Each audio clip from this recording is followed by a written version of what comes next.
Hello, welcome back. We're going to look at solving a system of equations using substitution, but this time it's when it's given in a word problem. I do want to remind you that the process of solving systems of equations using substitution is the same whether it's a real world application or it's just a number or a set of numbers given to you. So the only difference is that when you get your ordered pair, each variable will apply to a real world meaning. The process is exactly the same. So here's your process. When given a real world situation and you're asked to apply your knowledge, the first thing that you're going to do is you're going to write an equation for each line, because remember, this is a system of linear equations, and we've been using two equations to see what their solution might be. So it's going to be the same thing with this. Now, as you go on in your math career, algebra 2 and so forth, we can solve systems in 3 equations, 4 equations, 5 equations, but right now we only need you to be concerned with 2.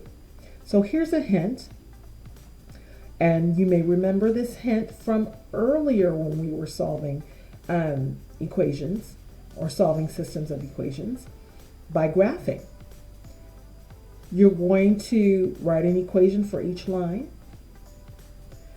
You are looking for, are there 2 people?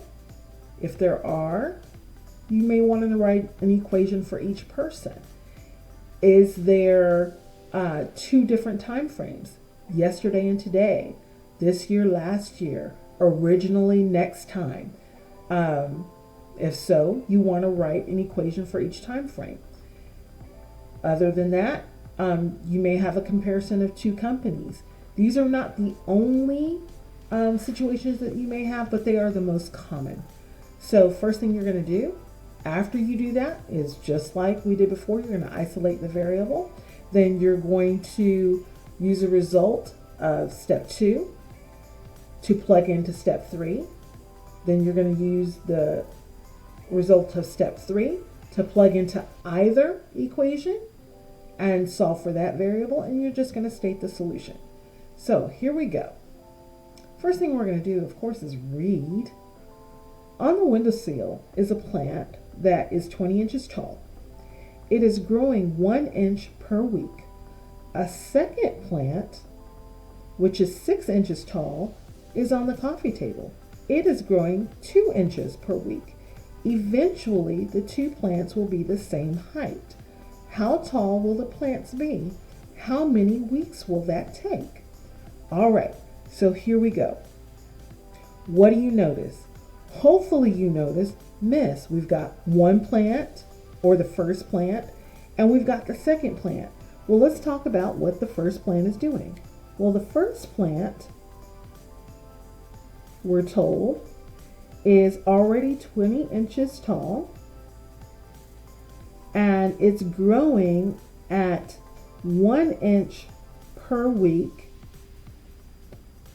And we want to know eventually, how tall will it be? So where am I getting these variables? I'm looking at, okay, it's 1 inch per week. Well, I'm going to use W for week. And I'm asked, how tall will the plant be? So that's where I got the T from. So what about the second plant? Let's talk about that. Well, the second plant is on the coffee table. That's all well and good, but we don't really need that part. What we need to know is, where did it start? It started at 6 inches tall, and it is growing at 2 inches per week. So I'm going to do second plant. That one goes with that one, and a plant goes with this one. So notice how my lines are a little bit different. So it's growing at 2 inches per week, and we want to know how tall it will be. So we're told that eventually the plants will be the same height. Well, we know same means they're going to be equal. So that's what we can do, just set them equal to each other and solve. So we've got 2W plus 6 is equal to 1W plus 20. Now, could I have written it the other way? Sure, that's fine. If you want to write 1W plus 20 is equal to 2W plus 6, it doesn't matter. I am going to now solve. I want my W's to be positive. So instead of taking away 2W from both sides, I'm going to take away this 1W. So I'm taking away the weeks here. Did you see what I did? I meant to write this. I got a little excited. So 2W minus 1W does not eliminate. So we've got now subtract 6 from both sides. And we've got 14. So in 1 week, we've got 14 because the weeks equal 14. That's why we put the W there. So you could read this in week 14 because it says how many weeks will it take? It's going to take 14 weeks. But the other question is how tall will the plant be? Well, in order to figure out how tall, that means I have to take the number of weeks and substitute into either one of my equations to see how tall they will be. It does not matter which one you choose. I'm going to go ahead and choose the second one. So 2 times 14 weeks plus the 6 inches that it started at. So 2 inches per week for 14 weeks plus the 6 inches it already was gives us, well, 2 times 14 is 28 plus 6 equals how tall? 28 plus 6 is 34. So the answer to the question would be, how tall will the plants be? The plants will be 34 inches tall in 14 weeks. All right. I know you need to pause the video and just kind of think about everything that we did. But we've got 2 more problems to do, so we'll go ahead and get to those. All right, so here is our next situation. We've got Warren and Juan. They got into trouble at football practice and they have to run laps as a consequence. Warren, who runs at a rate of 12 laps per minute, has completed 12 laps already when he's joined on the track by Juan. Juan comes out and he's running at 6 laps per minute. At some point, the two will have run the same distance. How many laps will each boy have to run, and how long will it take? So let's just think about what Warren did. Well, what we can see here is that Warren runs at a rate of 2 laps per minute, and he's already completed 12 laps. So we can write Warren's equation as such. The total number of laps that he runs is equal to his 2 laps per minute plus the 12 he's already done. Then Juan, he's pretty good. He just comes out and starts running.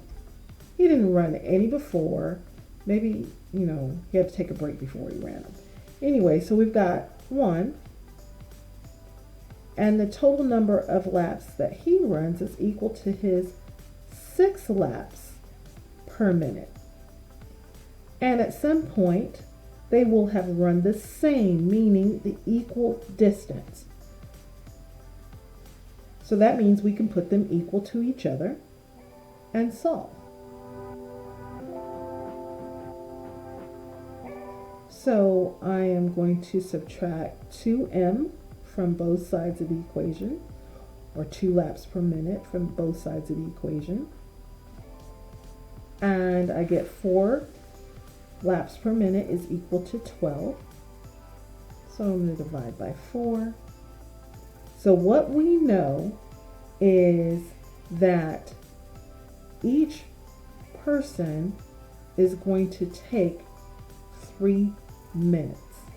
Okay, so when they get to 3 minutes, they will have run the same number of laps. That's what we're saying. So now what we need to do is figure out how many laps that is. So I'm going to use 1. The total number of laps is equal to 6 times 3. So that's 18. So what we're saying is that they will have run 18 laps, and it will have taken them 3 minutes to do so. So we would write this as each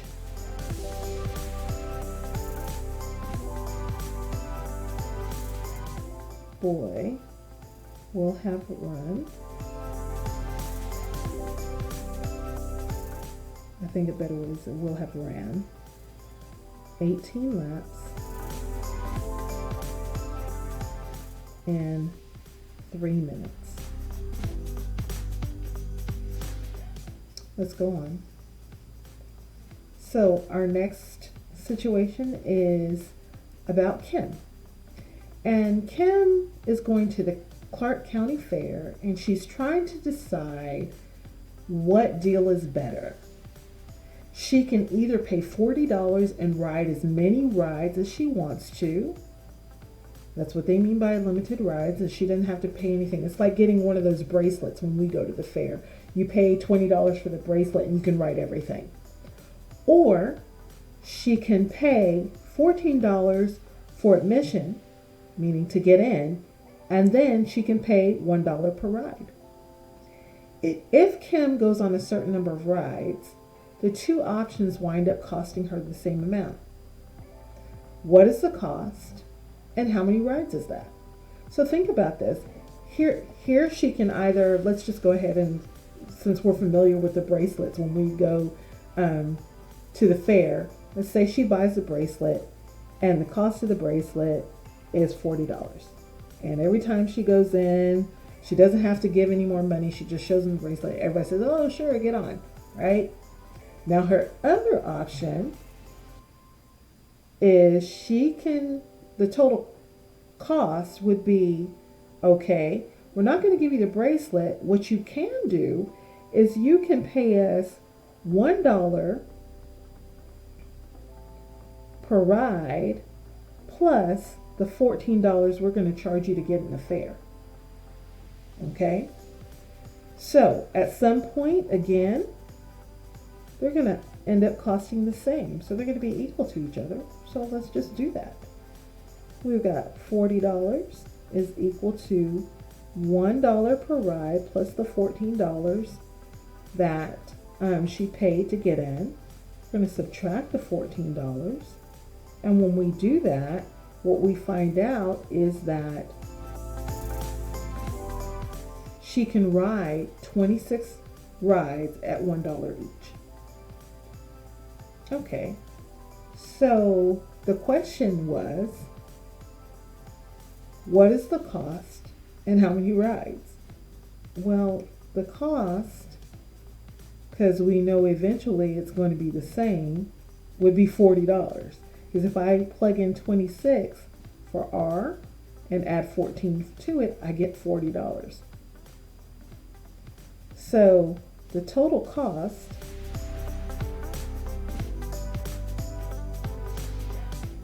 is $40 for 26 rides. Now again, I understand you may have to watch this video a couple of times to just kind of let it marinate and think about it, and to really play that movie in your mind as you're reading these word problems. But you can do it. You can do this. So if you have any questions, please let me know. I'm here for you. Bye.